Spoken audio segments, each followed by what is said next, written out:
All cash sales and investor purchases see very different results from the first quarter, while the mortgage delinquency rate continues to decline across the nation, coming up on Thursday's News Wrap.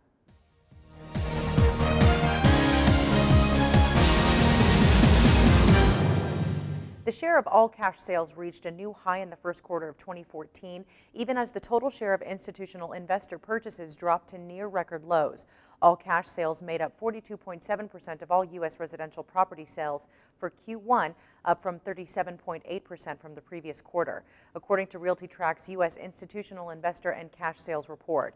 All cash sales are the highest they have been since the company began tracking all cash sales data in 2011. While all cash purchases were soaring to new heights to start the year, total investor purchases dropped to the lowest level seen since Q1 2012. 5.6% of all U.S. residential sales in the first quarter were from institutional investors, which RealtyTrac notes as a non-lending entity that purchases at least 10 properties in the past 12 months. The first quarter's figure for investor purchases was a step down from the 6.8% rate in the fourth quarter of 2013 and down from 7% in the first quarter of 2013. The mortgage delinquency rate declined to 3.6% at the end of the first quarter of 2014, according to TransUnion's latest mortgage report.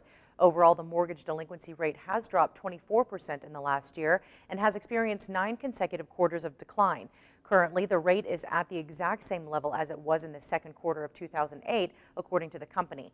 All 50 states and the District of Columbia saw declines in mortgage delinquency rates between the first quarter of 2013 and the first quarter of 2014.